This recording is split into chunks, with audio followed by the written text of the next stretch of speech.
President Lowry mentioned Conexión Americas and Renata. When we started planning for this week, for this year's forum, we realized that there was another player here in town that we really should include, and that is the Chamber of Commerce and Ralph Schultz, who have been so instrumental in helping us to recognize the importance of embracing diversity as a strength here in the Middle Tennessee region. So we're so happy to have you, Ralph, and the Chamber involved. And now I ask Renata to introduce our speaker, who was first introduced to Nashvillians by the Chamber.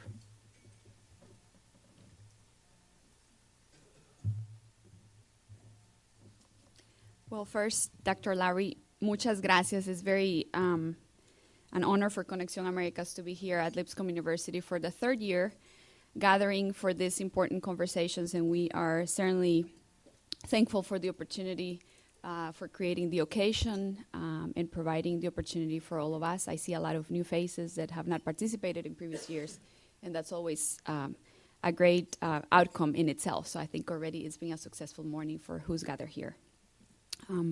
Last May in Toronto, I had the opportunity to be a participant in the Nashville Area Chamber of Commerce annual leadership study mission. And during that trip, I heard simple and yet the most profound definitions of inclusion and diversity that I have ever considered. A bright, eloquent, energetic speaker shared with our delegation her insights of why she thought that Toronto had become this model, diverse, and inclusive city. And what she told us was that Toronto had allowed her to become what she has chosen to be. She told us that her skin color, her gender, her age, and her immigrant roots had not given her predetermined notions of what a black woman could or should become or not become. And she had become who she had chosen to be, and Toronto was a better city because of her. So I am really excited that eloquent woman, Naki Osute, accepted our invitation to be our keynote speaker today and share her insights during this third Hispanic Forum. Fate, history, necessity, but also deliberate choices have made her Toronto, where half of the population is foreign-born, a global city where residents value their diversity and international workforce are probably the most important assets that really is fueling that economic vitality and the growth of Toronto. I think Naki is a great example of how a community can become an inclusive world-class city by making deliberate choices that foster opportunities so that every community member's talents and aspirations are tapped and leveraged. Like for the rest of the world, our city's global competitiveness would also depend on how well our schools, our universities, our employers, our congregations, businesses, and the community as a whole attract, integrate, retain, and harness the full potential of all Nashvillians. I think that here in Nashville, we have much going for us, but we also have a long way to go. Many barriers have been removed for a lot of people in the last 40 years. However, still we have too many Nashvillians who have not enjoyed the prosperity of our city because of the neighborhood where they were born, the gender of the person they love, or the language that they speak. If we want all Nashvillians, young, old, male, female, short, tall, immigrant, native, to take us to the world stage, because like Toronto to Naki, our city allows them to become what they aspire to be, then we have deliberate choices to make. As Conexión Americas partners with Lipscomb University and the Nashville Area Chamber of Commerce this year to convene today's conversation, I know that Naki's message will contribute important insight into our changing community and the deliberate choices that we have to make as a city to build a truly inclusive region. I know that in your package you have information about the impressive accomplishments and career of Naki, so I don't want to spend my time doing that. I cannot tell you how excited I am that she accepted the invitation to be here, and so it's my great honor to introduce to you our very special guest and keynote speaker for today, Naki Osute.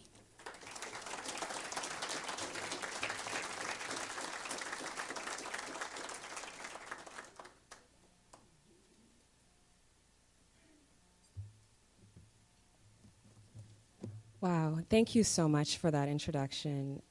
I hope that I haven't painted the picture of Toronto as a utopia, because it's not.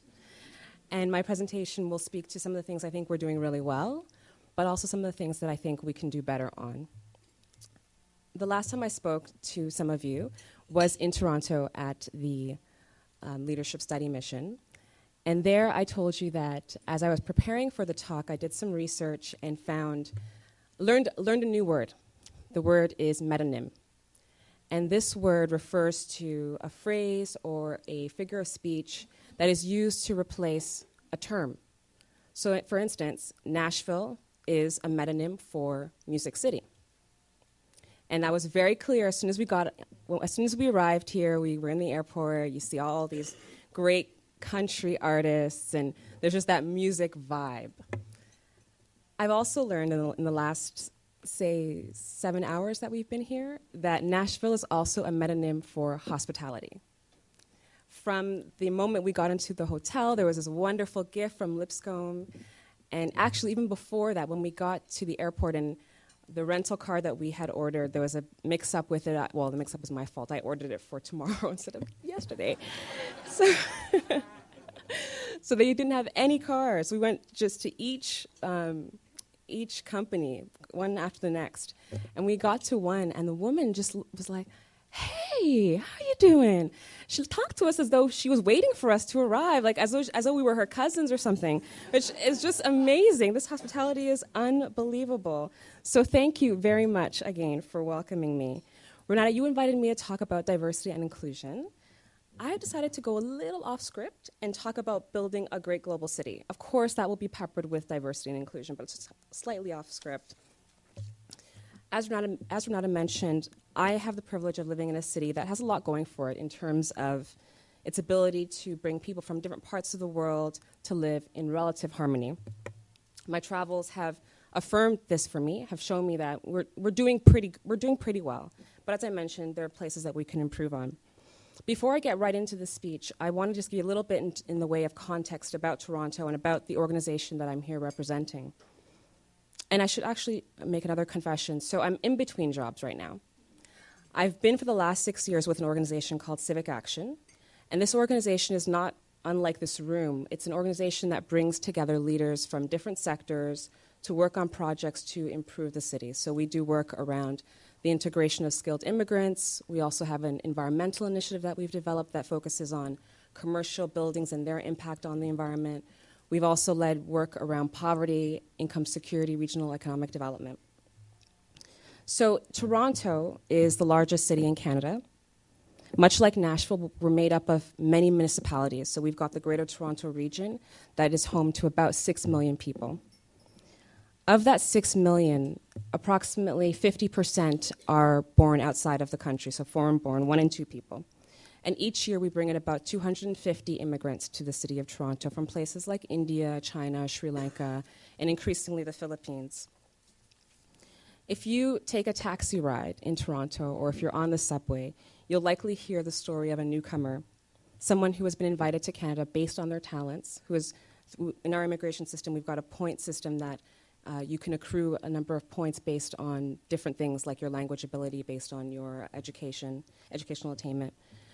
But in many of these instances, people are brought to Canada but are not able to work in their fields. And so we've done quite a bit of work to ensure that people have options and have opportunities to do work that is more appropriate to their education. We also have problems that are rooted in our history, in particular related to Aboriginal communities. If you're looking at Toronto in the media, just last week, there was a really embarrassing and shameful incident in one of our reservations where the military was sent in to provide humanitarian aid because the people living on this reservation were living in conditions that are more like developing world conditions as opposed to a developed world like Canada. Unfortunately, it does sometimes take these really extreme instances to get leaders to act, and that they will be doing. So with that context in mind, I've proven that we're not a utopia. We've got some issues. But in the time that I've worked with Civic Action, I've seen how civic leaders, governments, business leaders, nonprofit leaders, academics can come together to address these issues. This time with Civic Action has also taught me that The process of building a great city in the global context means a commitment to both diversity and inclusion. And by diversity, I'm referring to the collection of people that come together, live, work, and play in one city. And by inclusion, I'm referring to the efforts taken to make sure that these people feel like they can be part of the city and feel that they can be what they choose to be and participate fully in society.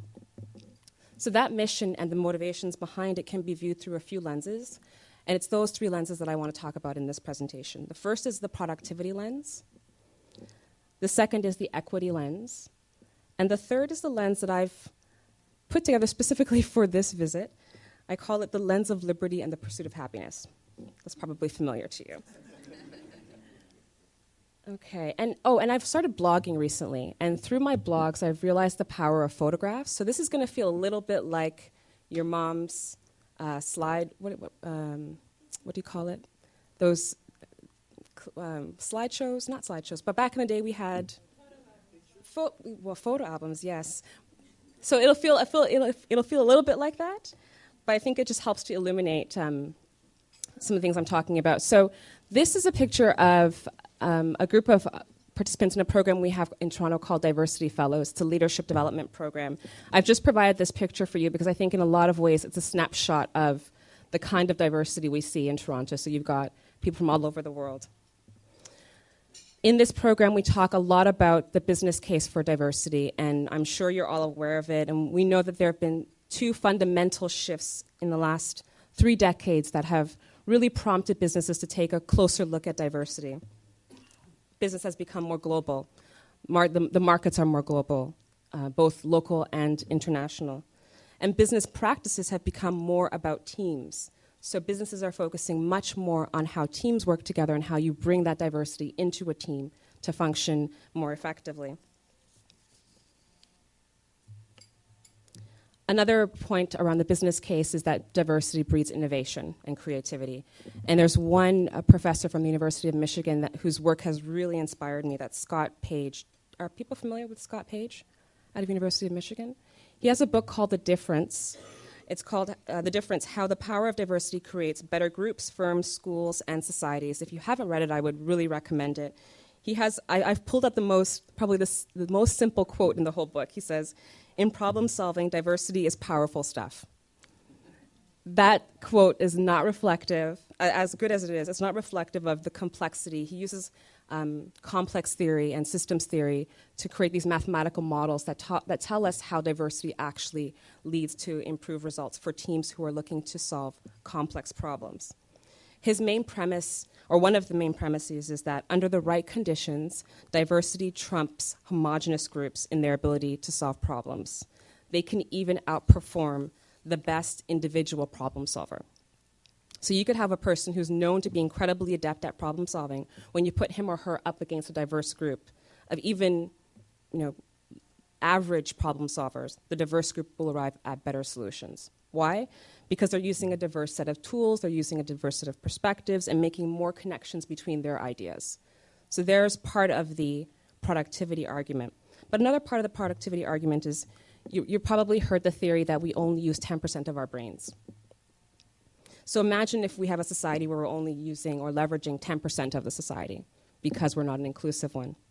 We're missing out on opportunities to be more productive. And I want to share with you a story of a woman who said no to taking a promotion. I mentioned earlier that in the work that I've done with Civic Action, and this is a photograph of one of the roundtable meetings that we host.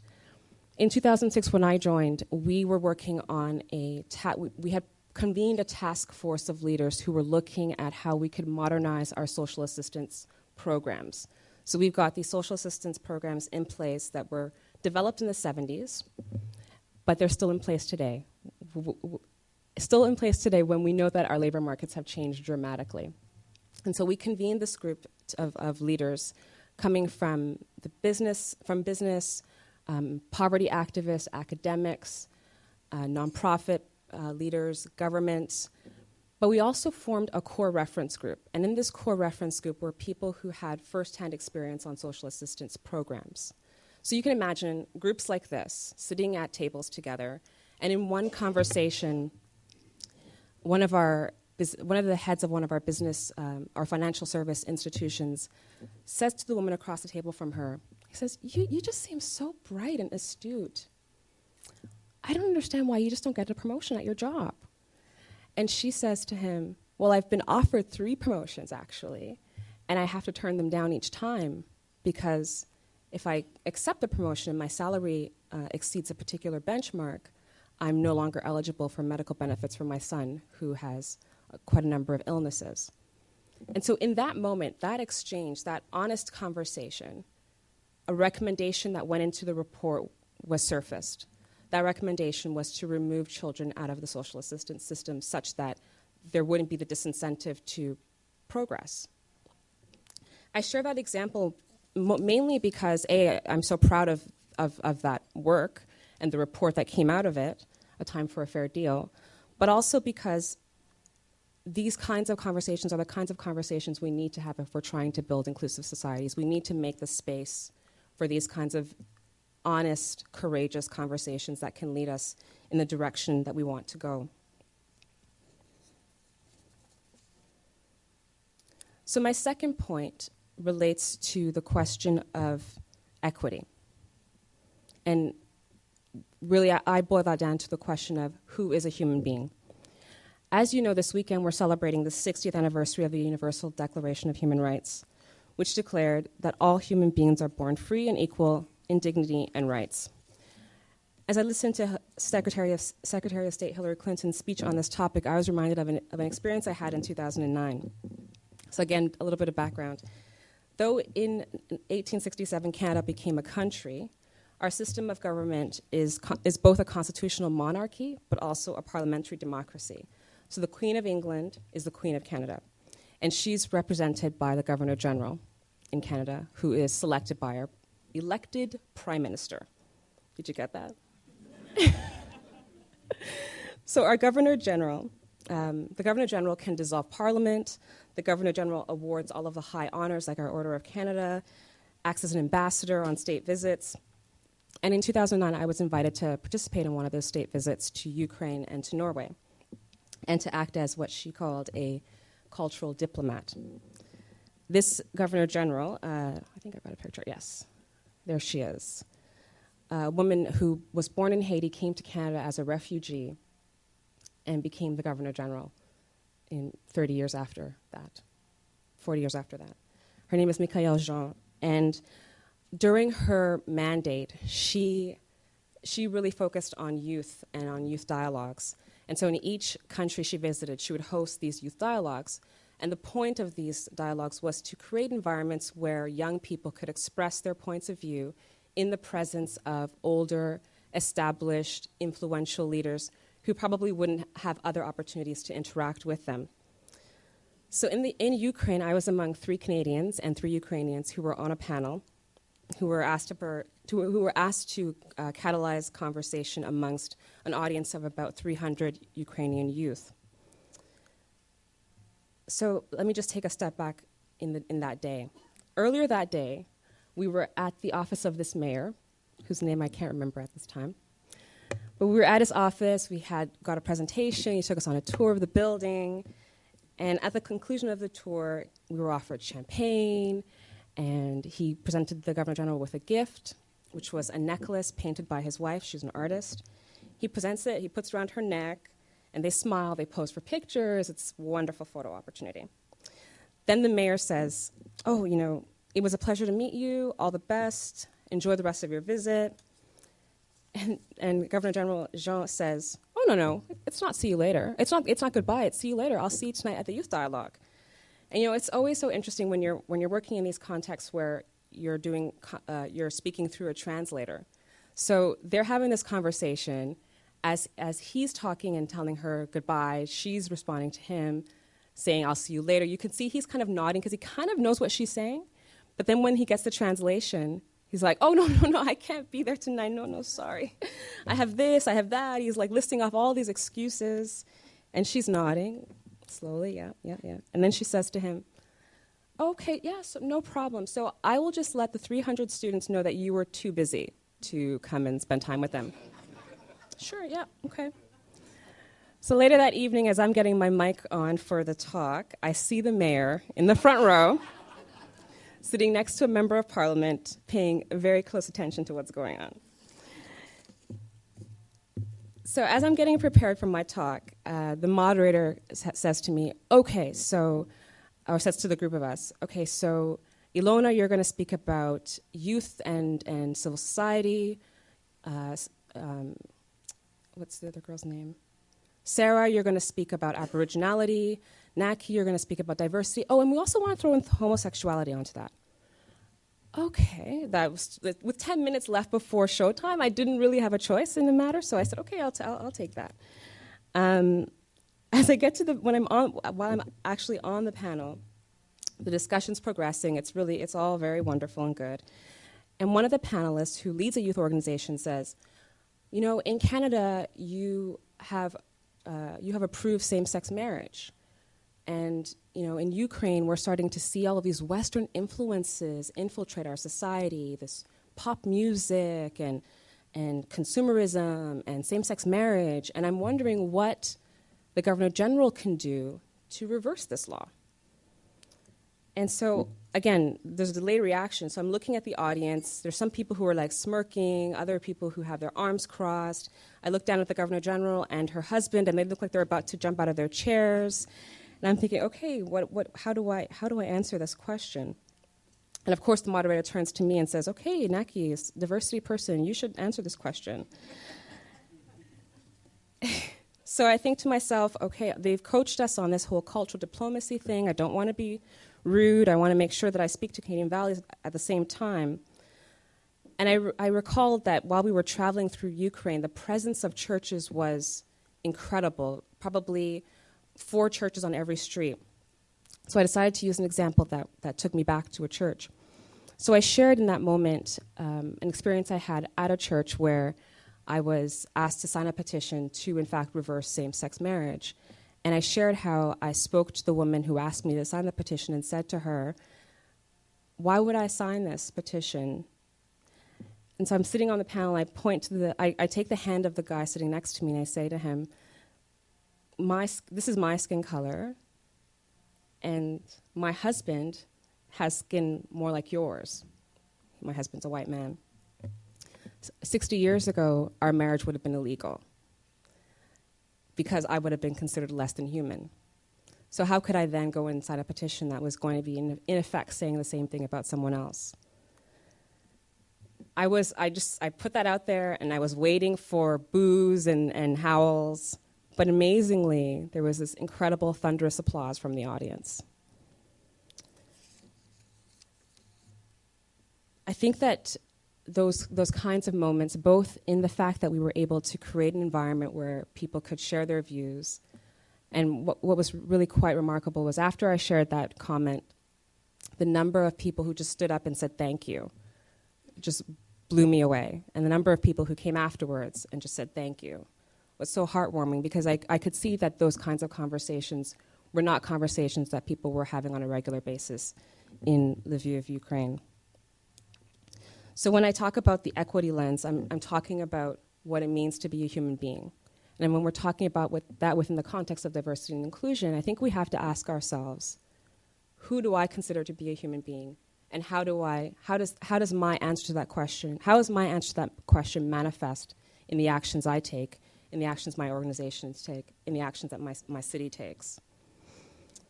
So in my final point, I want to take you around the world in, how much time do I have left? 4 minutes or so.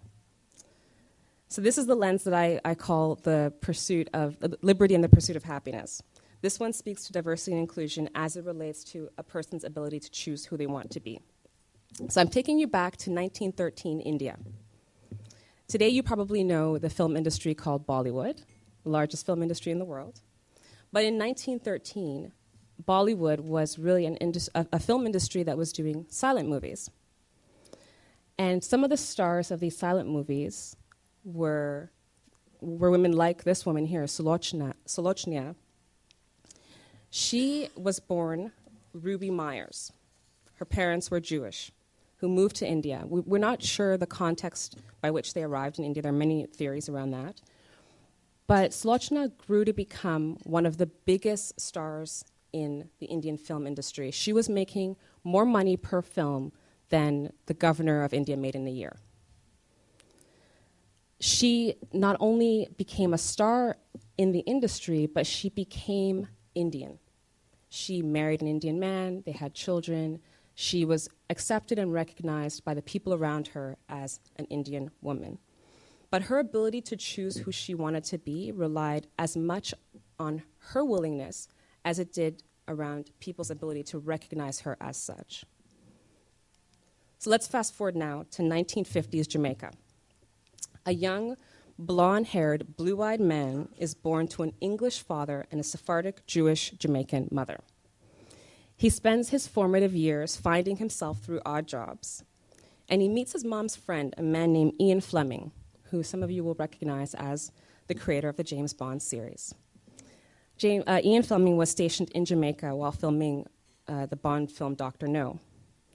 And this chance meeting causes young Chris to consider a career in the entertainment industry. So in 1964, he has his first bona fide hit with a young pop star named Millie Small, who had a song called My Boy Lollipop, which was produced on his Island Records label. So the gentleman in question, Chris Blackwell, who you see in this photograph, goes on to sign Bob Marley, the Maytals, the Scatolites. I know these aren't country stars, but I hope they're familiar to you. Certainly, Chris does not fit the imagination of what a Jamaican person is. But in his writings and in his when he shares about the period of his life when he created the Island Records, he talks about himself as a Jamaican. Again, he was able to pursue his aspirations, choose who he wanted to be, because of the fact that people recognized him as such. Our final stop takes us to 1980s Toronto. And yes, that's me. A family of immigrants settles in one of Toronto's 1,000 high-rise towers, among many other low-income families. 10 years later, they buy a house in a nearby suburb, signifying to their friends and family back home that they have, yes, arrived. Their daughter is bused into a local high school in one of the most notorious areas of the city, and incidentally gets a summer job in a community garden in that area through a government-funded program that's meant to create opportunities for young people.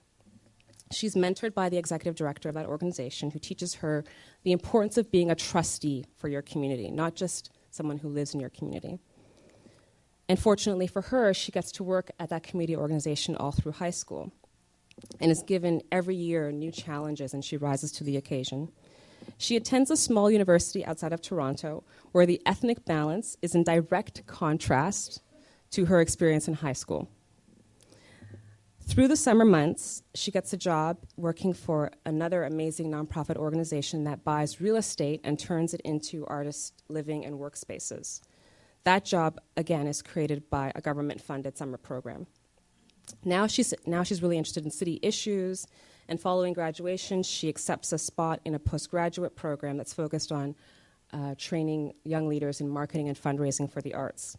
This is a program developed by business, academia, government, together.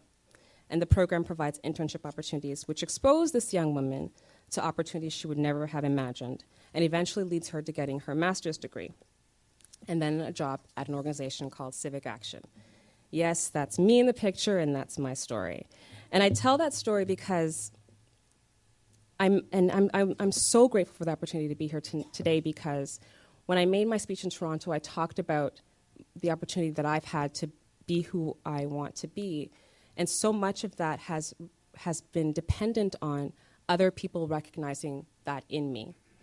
It's also been dependent on opportunities that I've been given through government programs, through the collaboration of governments, businesses, and academics. And so I put this out there because I really focus on this need for people to be able to pursue their happiness and to have the liberty of choosing who they want to be. But so much of that relies on people like you in this room. So where does that leave us? diversity in terms of, diversity of people in a room, in a city, in a country, is a given, really. The way that we embrace that diversity is the question. And the way that we commit ourselves to being inclusive is the big challenge. I think we need to be asking ourselves on a very regular basis, are we creating the conditions in which people can reach their potential, where we can be as productive as we want to be? Are we treating people with the human rights that they deserve based on the fact that they are human? And are we supporting each other in our quests to be who we want to be? As you know, I mentioned earlier, I confessed that I've left my job at Civic Action. I'm still very close with them, so if you have any questions about them, I can answer them and direct you to the right person. But I've accepted a role with the Pan and Para-Pan Am Games, which will be hosted in Toronto in 2015. And my job in that organization will be the lead on diversity and inclusion. And one of my major concerns will be the legacy that the Games leave on Toronto. And I've come to the realization that the Games will have a macro impact. Of course, the Games need to be an economic driver in the short term and the long term. But the Games also will need to have a micro impact. People need to feel like these Games are creating opportunities for them to be included. And I believe that legacies, in their most permanent form, live in people. So already all of you here are helping to create an incredible legacy for Nashville. And I thank you for inviting me on your journey.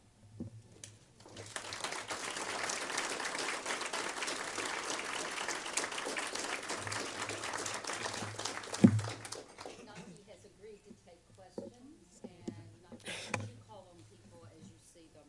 Okay. Okay, no questions. Well, I'll start with Okay. while you're thinking. From your time at Civic Action, can you give us one or two things programs that you think were most impactful in making programs available to people to support inclusion? Sure, I'll give you two examples. One is a project that we developed when we sort of early on in Civic Action's history. I mentioned earlier the taxi drivers who have PhDs and are doing things and are working in professions that are not commensurate to their experience. So we partnered with an organization, recognizing this, we partnered with an organization named the Maitrey Foundation, who do a lot of work around immigrants, in the immigrant space and in the poverty space. And we brought to the table both the equity lens but also the business lens. And unlike a lot of programs that are about integration of skilled immigrants, this initiative really began on the premise that the market had failed. So it wasn't about these immigrants not being up to standard. It was about a market that was failing. So what we did was we really and this is the typical Civic Action approach, is to really isolate the problem and then find very direct, simple solutions to address the problem. So the problem for immigrants in Canada often is a lack of Canadian experience. So we did two things. One, we created a mentoring partnership, which was a very simple intervention where companies would identify people who could be mentors to newcomers. And this was to do things like help newcomers understand how to write a proper cover letter. So there were a number of newcomers who were writing cover letters that said, prayerfully you will accept my, prayerfully you'll consider my application. To some companies, they see that, they get a little nervous. So just providing that kind of insight was incredibly helpful. And the mentoring, and based on that mentoring partnership, it meant that even a young person in the company could be mentoring an older newcomer, because the information was more about the cultural nuances. The second thing that the Toronto Region Immigrant Employment Council program did was develop an internship program for skilled newcomers. So these interns would join a company for a period of 6 months. Certainly they were not being paid at a competitive wage, but they were able to get that first Canadian work experience. And we've made probably about 3,000 mentoring partnerships and about 1,800 people have gone through the internship program, with 86% of interns being hired by that company or another company in their field at a competitive salary. So 2 really simple interventions have helped significantly increase, have helped immigrants secure jobs in their field. The second program that I want to mention is called Diverse City. And this is a program that I've been very, very involved in developing. And it comes out, it's almost like, I mentioned the Toronto Region Immigrant Employment Council, TRIAC. It's sort of TRIAC 2.0. This initiative came out of an observation that was made at one of our summits where, irrespective of the policy issue we were addressing, so it could be municipal finance, arts and culture, the environment, the people around the various tables kept saying the leadership in that space is in no way reflective of the population of Toronto. So we don't see the diversity in Toronto reflected in the leadership. What could we do to start accelerating that? So again, we did a number of consultations, and we found a few very simple interventions. So in one instance, many boards are trying to diversify. But time and time again, they'll say, we want to find these people, but we just can't find them. How do you find these talented people of color who can sit on these boards? And at the same time, we are constantly meeting people who say, I've got this talent, I'm an accountant, I'm a lawyer, but I can't find a board to sit on. So we created a matching program, which brings these 2 players together. But boards can go onto the website and scan through based on skill, based on industry area, and pull out the profiles of people that might be able to sit on their boards. In addition to that, however, we also provide governance training to all of our candidates where necessary, so they're fully equipped to sit on these boards. Because the worst thing that can happen is that you bring someone on board because you think they have some talent, and then you set them up to fail as opposed to setting them up to succeed.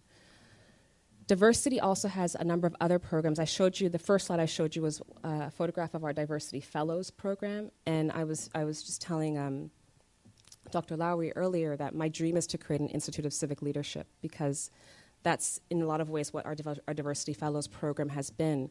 We recognize that there aren't many places for civic leaders to practice leadership and collaboration, so we created this fellowship program, both with the aim of providing that space, but also with the intention of bringing newer faces into the civic leadership space.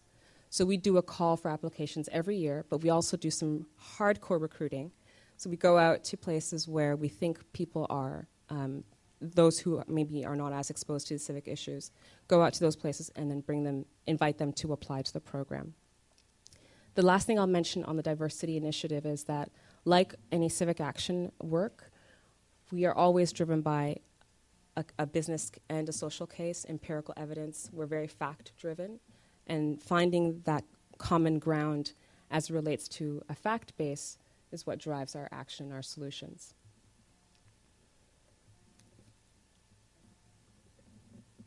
Sure. Good morning. My name is Fabio Bette. A long time ago, 20 years ago. Gracias, Cristina. Can you hear me? About 20 years ago, I used to live in Ohio, so I would travel to Canada a lot to visit Toronto, a lovely city. And I remember being told that the government had a program where if you were a minority group from a particular country, they would give you funding to start some kind of a community center where you could speak your own language and kind of hold on to your background. I guess I have 2 questions. One, is that true? And 2, how did that assist people in integrating into the community? Yeah, it is true. It was more true in the 80s and 90s as compared to today. And I think one thing that I didn't mention in the context setting of this conversation was that Canada was founded by French and the English, and there's always been sort of the struggle for the maintenance of language, particularly on the French side, the maintenance of language rights, the recognition of the French as a unique culture. When we started to have immigrants coming from places like Ukraine, from Italy, from Poland, they too asserted their right to maintain their language, their culture. And so they created without government funding, they created these associations and organizations where they could practice and maintain their culture. In the 70s and 80s, when we started to have more immigrants from even more places, that coincided with, well, that was a result of the Multiculturalism Act that came through under Prime Minister Pierre Trudeau. And that act said that Canada would be a place where people could both share and preserve their culture. And it is out of that act that we started to have government funding of programs where people could preserve their culture. And so you had just a flurry of organizations that were founded. My parents were part of one where, it was a place for us to maintain our Ghanaian heritage and Saturday language classes and all of those things. To your second question, how does that help integrate? 'Cause it's a very good question, and oftentimes people will view these kinds of efforts as ghettoizing of communities or as mechanisms by which people can cluster themselves. In fact, right now we have a really big debate underway about an Afrocentric school. And the premise behind having a school that has a focus or that is centered, has a center that's not a European center, has been debated heavily. The rationale for that has always been that when people can feel like they have an identity that is rooted in some sort of history, they are better able to contribute to their present, contribute to their societies. So if we, and I think that also connects back to our experience with the Aboriginal and First Nation, Aboriginal Indigenous communities of Canada, where they were asked to remove their identities. So I think in the Canadian consciousness, there's this recognition that we cannot force people to abandon who they are. We want them to be able to maintain who they are. We also want them to be able to share who they are with others. So for instance, in the summertime, you will go on any street in Toronto and you will see the taste of Italy here, Little Jamaica here. I mean, they're all over the place. There are opportunities for people to share, to be who they are, but also to share who they are with the world. And I think that has actually done a lot to encourage integration. You won't go, I'm not sure what it's like in Nashville, but you won't go to any part of the city in Toronto and feel that because I'm not of this ethnic group, I can't be here. So yes, there are clusters, absolutely. If you go, we have an area in East Toronto called Agincourt. It's nicknamed Asian Court because of its population. But as a black person, I can go there and I won't feel that because I'm black, I can't be here. Not to say that there are places in Toronto that you may not feel. There are some places in Toronto where you just don't feel comfortable for a number of reasons, but it has less to do with the ethnic clustering than anything else. There's a question here.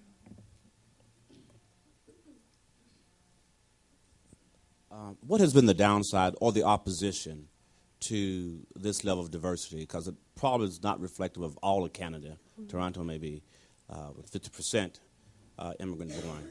So what are some of the opposing views that you experienced there? Okay, so you're asking opposing views, not downside, because you said downside initially. Well, not downside, okay. Opposing views. Okay, of course, there are lots of opposing views. It's interesting, whenever, on the diversity project, whenever whenever we'd release a project or a research report and it made, it got onto the attention of the media and it was posted online, you would see all these comments, just like nasty, nasty comments. So certainly there is a negative sentiment that exists around diversity. That's not to be understated. And the sentiment usually comes from a misunderstanding of what initiatives like diversity are trying to do. People think that those kinds of initiatives begin to dismantle the notion of meritocracy. So, why should we be trying to find board matches for people of color? We're going to get these people on these boards and they're not going to know what to do. So it's a lot of the opposition comes from a lack of understanding of why we need to do this and what exactly we're doing. The other thing that I would say is some of the opposition comes from this idea that if some people are progressing, that means that other people will not.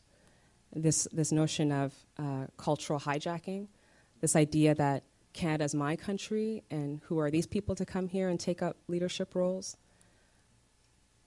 I think that's where the opposition comes from. I don't think that's any different than any place that's experiencing demographic shifts. I think the good thing is that in Canada, those views are typically not acceptable in public. So while those, the internet's a nice place where you can be anonymous and you can write these things, but in a public place, if you were to ever state that, it would be viewed very, very, very negatively. So, and that's not to say that, we should be comfortable with that, but I think as any country or any city is going through a demographic shift and all the things that go with it, we know that behaviors change and then attitudes follow.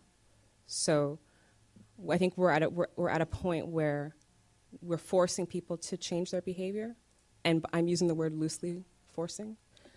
We're encouraging people to change their behavior with a view to the attitudes changing as well.